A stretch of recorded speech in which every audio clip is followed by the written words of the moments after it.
Halo Sobat Imajiner, terima kasih masih setia bersama kami. Kali ini saya akan membahas tentang Israel dan Palestina. Sejarah panjang konflik manusia sepanjang peradaban itu dimulai. Di tanah suci ini banyak manusia pilihan Tuhan lahir. Bahkan kejadian-kejadian agung tiga agama samawi, yaitu Yahudi, Kristen, dan Islam, terjadi di kota suci ini. Oleh karena itu, mereka saling berebut kuasa di daerah ini, mengatasnamakan agama mereka masing-masing. Oke, sebelum lanjut, jangan lupa subscribe dulu, komen, like, dan share, agar sejarah ini tidak berhenti di Anda. Sebelum membahas konflik Israel-Palestina, kita perlu tahu latar belakang dan sejarah adanya bangsa Israel dan Palestina. Dalam sejarah, nama Israel atau Bani Israel dikenal juga dengan nama Ibrani dan bangsa Yahudi. Sebutan Bani Israel adalah sebutan untuk keturunan Yakub bin Ishak bin Ibrahim. Israel adalah kalimat yang terdiri dari dua kata, Isra yang artinya hamba atau teman, dan El artinya Tuhan. Dengan demikian, Israel artinya hamba Tuhan atau teman dekat Tuhan.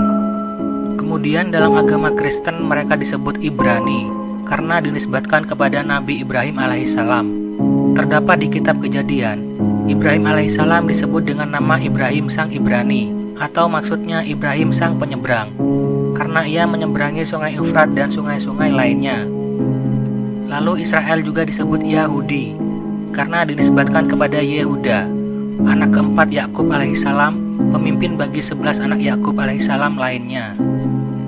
Memang dari kalangan Bani Israel ini terlahir orang-orang pilihan sebagai nabi dan rasul untuk mengajarkan agama tauhid pada Bani Israel yang bebal. Orang soleh tersebut seperti Yakub, Yusuf, Musa, Harun, Daud, Sulaiman, Zakaria, Yahya, dan Isa. Begitu juga dengan Talut. Walaupun bukan nabi dan rasul, tetapi Allah memuji Talut karena kebijaksanaannya. Bani Israel memang bangsa pilihan Allah dalam hal kecerdasan. Mungkin karena merasa Bani Israel adalah keturunan orang pilihan, sehingga dalam sejarah mereka menjadi sombong dan merasa superioritas. Jauh sebelum Bani Israel dikdaya, tepatnya di zaman Nabi Musa, Bani Israel adalah bangsa yang tertindas di bawah rezim para Fir'aun.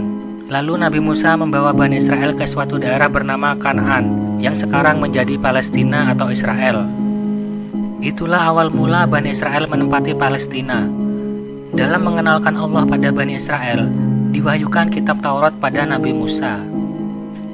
Lalu pada tahun 1025 sebelum Masehi, pertama kalinya Bani Israel menjadi suatu bangsa atau kerajaan, yaitu ketika Shaul atau dalam Islam dikenal dengan nama Talut mendirikan sebuah kerajaan Bani Israel. Ia menjadi pemimpin untuk seluruh Bani Israel yang bersuku-suku.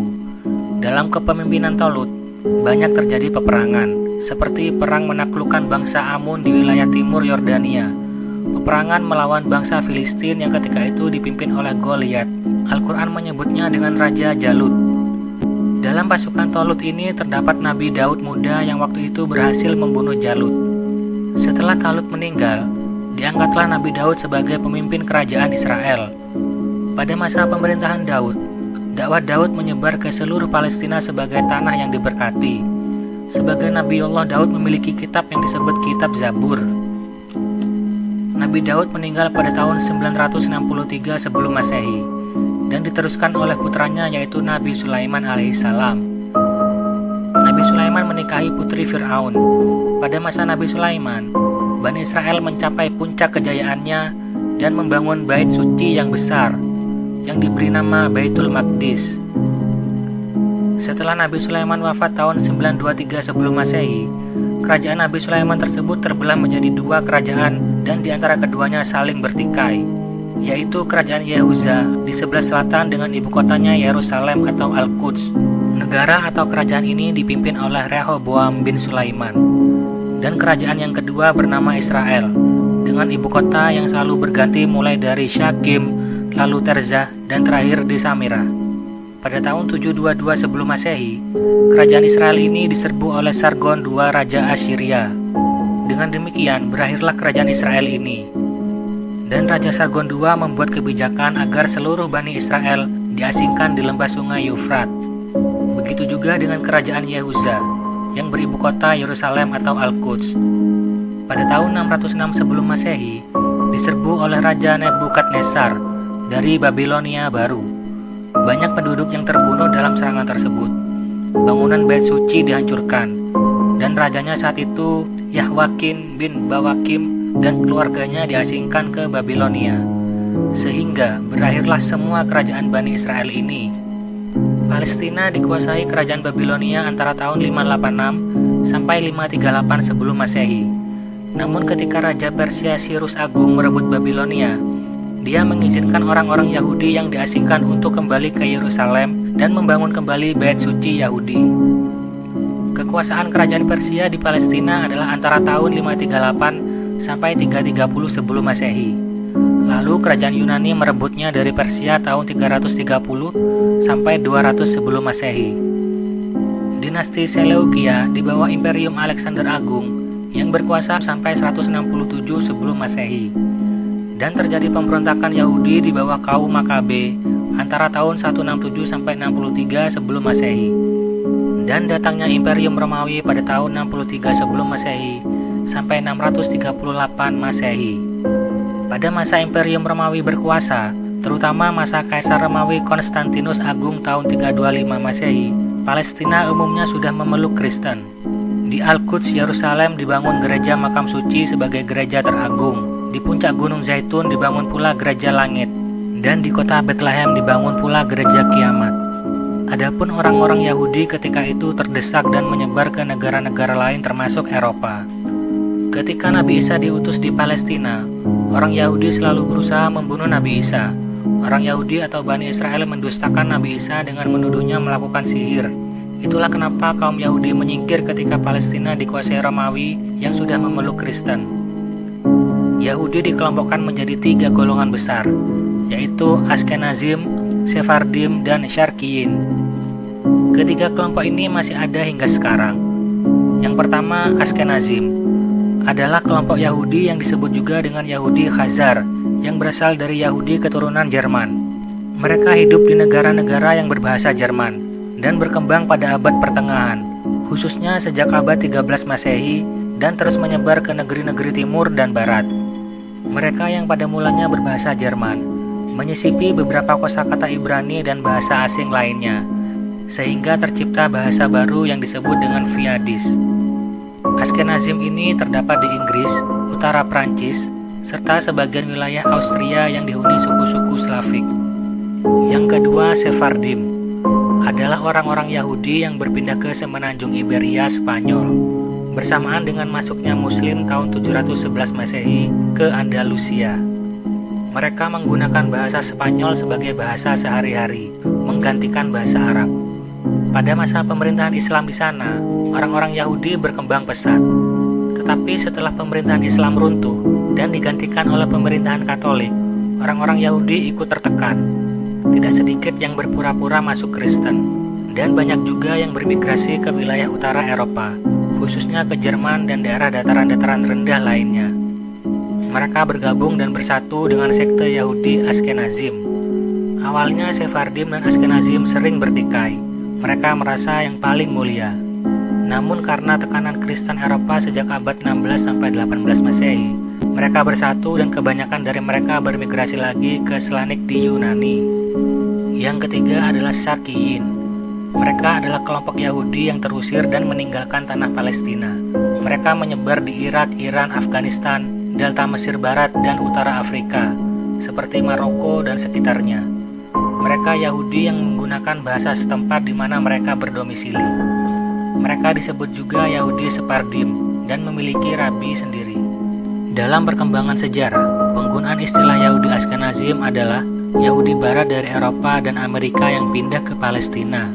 Tidak hanya itu, Ashkenazim menjadi pemegang kendali politik Israel saat ini. Masyarakat Israel didominasi oleh kebudayaan dan orang Yahudi Barat Ashkenazim, termasuk yang menduduki posisi-posisi strategis pemerintahan.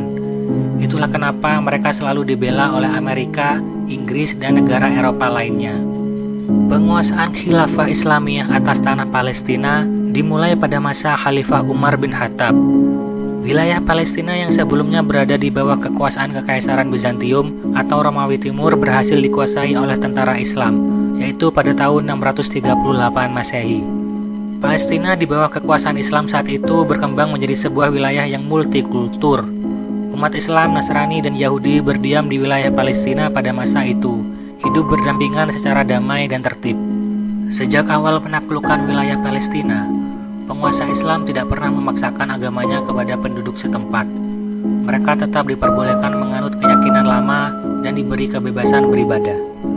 Seiring berubahnya dinasti Islam yang memerintah, Palestina juga berada di bawah berbagai kekuasaan, mulai dari dinasti Umayyah, dinasti Abbasiyah, dinasti Seljuk, dinasti Fatimiyah, kaum Salib Eropa, dinasti Mamluk, dan yang terakhir Turki Utsmani.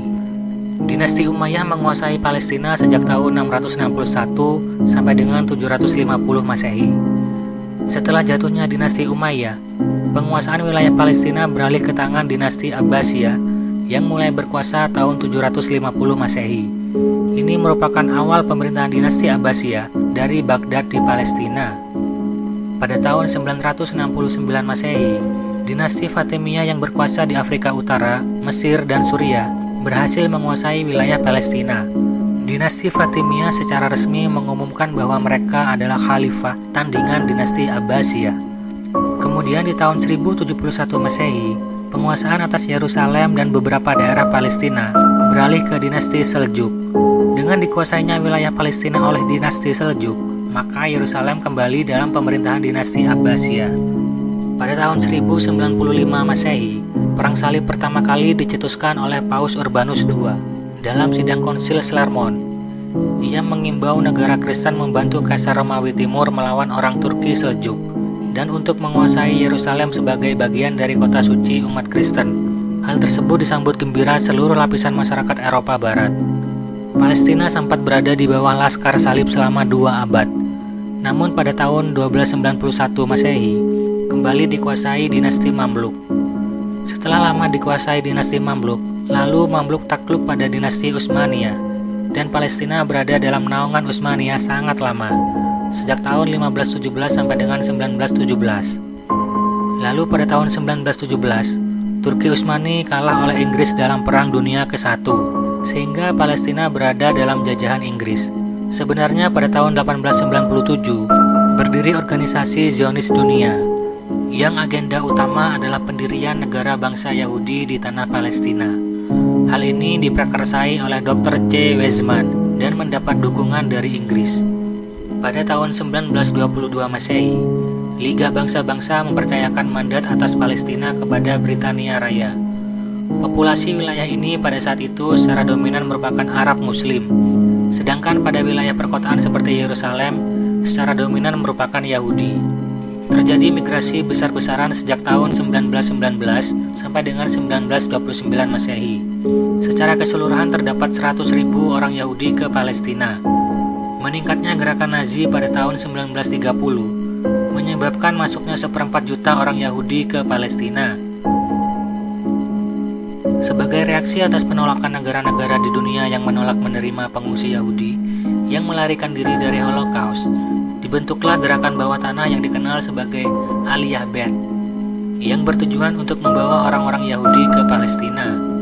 Pada akhir Perang Dunia Kedua, jumlah populasi orang Yahudi telah mencapai 33% populasi Palestina, meningkat drastis dari sebelumnya yang hanya 11% pada tahun 1922. Badan PBB yang baru saja dibentuk kemudian menyetujui rencana pembagian wilayah pada tahun 29 November 1947. Rencana pembagian ini membagi Palestina menjadi 2 negara, satu negara Arab dan satu negara Yahudi. Yerusalem ditujukan sebagai kota internasional atau corpus separatum, tempat netral yang tidak dikuasai manapun. Komunitas Yahudi menerima rencana tersebut, tetapi Liga Arab dan Komite Tinggi Arab menolaknya karena kaum Yahudi mendapat 55% dari seluruh wilayah yang hanya 30% populasi. Pada saat itu, Israel membunuh dengan membabi buta penduduk Palestina Muslim yang tidak bersalah, sebagaimana yang terjadi dalam peristiwa Deir Yassin pada tahun 1948, dengan harapan Muslim Palestina timbul rasa takut dan akan meninggalkan tanah kelahiran mereka. Pada 14 Mei 1948, sehari sebelum akhir mandat Britania, agensi Yahudi memproklamasikan kemerdekaan dan menamakan negara yang didirikan tersebut sebagai Israel. Sehari kemudian, gabungan 5 negara Arab, Mesir, Suriah, Yordania, Lebanon, dan Irak menyerang Israel, menimbulkan Perang Arab-Israel 1948. Maroko, Sudan, Yaman, dan Arab Saudi juga membantu mengirimkan pasukan. Setelah 1 tahun pertempuran, gencatan senjata dideklarasikan dan batas wilayah sementara yang dikenal dengan garis hijau ditentukan. Yordania kemudian menganeksasi wilayah yang dikenal dengan tepi barat dan Yerusalem Timur, sedangkan Mesir mengontrol jalur Gaza. Israel kemudian diterima sebagai anggota PBB pada tanggal 11 Mei 1949. Selama konflik ini, sekitar 711.000 orang Arab Palestina atau 80% populasi Arab mengungsi keluar Palestina. Negara-negara Arab selama bertahun-tahun menolak hak Israel untuk berdiri. Nasionalisme Arab yang dipimpin oleh Nasser menyerukan penghancuran negara Israel. Pada tahun 1967, Mesir, Suriah, dan Yordania menutup perbatasannya dengan Israel dan mengusir pasukan perdamaian PBB keluar dari wilayah tersebut, serta memblokade akses Israel terhadap Laut Merah. Israel kemudian melancarkan serangan terhadap pangkalan angkatan udara Mesir karena khawatir terjadinya invasi Mesir. Hal ini kemudian berujung pada Perang 6 Hari yang kemudian dimenangkan oleh Israel dengan bantuan Inggris dan Amerika. Kegagalan negara-negara Arab pada Perang tahun 1967 kemudian menyebabkan tumbuhnya gerakan kemerdekaan Palestina oleh Organisasi Pembebasan Palestina atau PLO. Hingga sampai sekarang konflik Israel-Palestina tetap terjadi. Pencaplokan demi pencaplokan tanah Palestina oleh Israel setiap hari terus terjadi, hingga daerah Palestina menyisakan sedikit saja tanah untuk dirinya sendiri.